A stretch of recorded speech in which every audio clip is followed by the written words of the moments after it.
getting in an aeroplane for the first time. And my foot slipped slightly and dented the canvas, and the instructor pilot called out, "Bloody fool!" So that was my first introduction to getting into an aeroplane. Up at Catterick, I was doing one of my first solo flights on, I think it was a Morris Farnham Longhorn, after, by the way, less than 1 hour's dual control.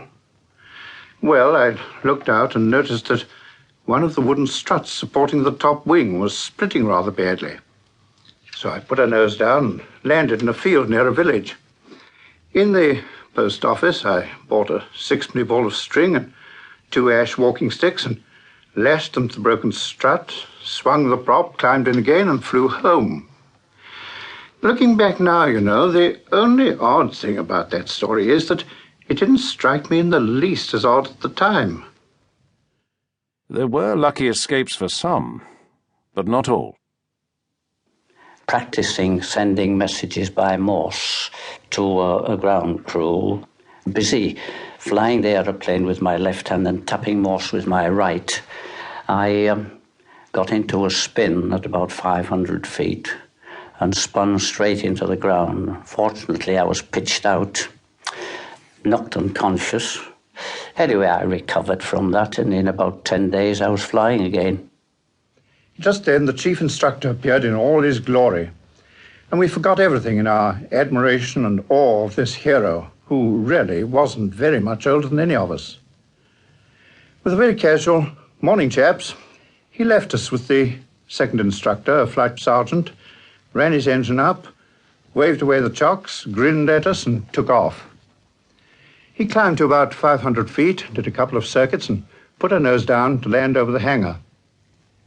Well, then something must have happened, because he went into a horrible, uncontrollable dive and hit the ground a little way in front of us and burst into flames, and that was that. And we were told not to go near it. A few minutes later, the flight sergeant called us to attention and said, "Well, gents, that was bad luck. You missed a first-class instructor and a grand man. Now, I'll take over, and we must get a move on. Who'd like to come up with me first?" RFC training was rudimentary and dangerous in 1915, but there were compensations. Compared with the poor devils in the infantry, their initials were PBI, poor bloody infantry. Ours was 5-star life. We'd had to live in with a roof and a bed and hot food. And when it rained, we didn't fly. We had a very good time, except the casualties were pretty high. But it was one way of getting quick promotion, because the others got killed. Young men not in uniform were subjected to all kinds of social pressure to enlist, even soldiers on leave. I went to the music hall in civilian clothes, I'm on leave, and whilst lined up outside, a lady come along, and about 35, and put a white feather into my hand.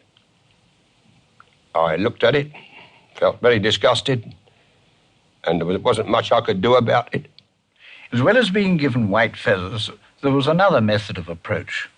You would see a girl coming towards you with a delightful smile all over her face, and you'd think to yourself, "My word, this is somebody who knows me."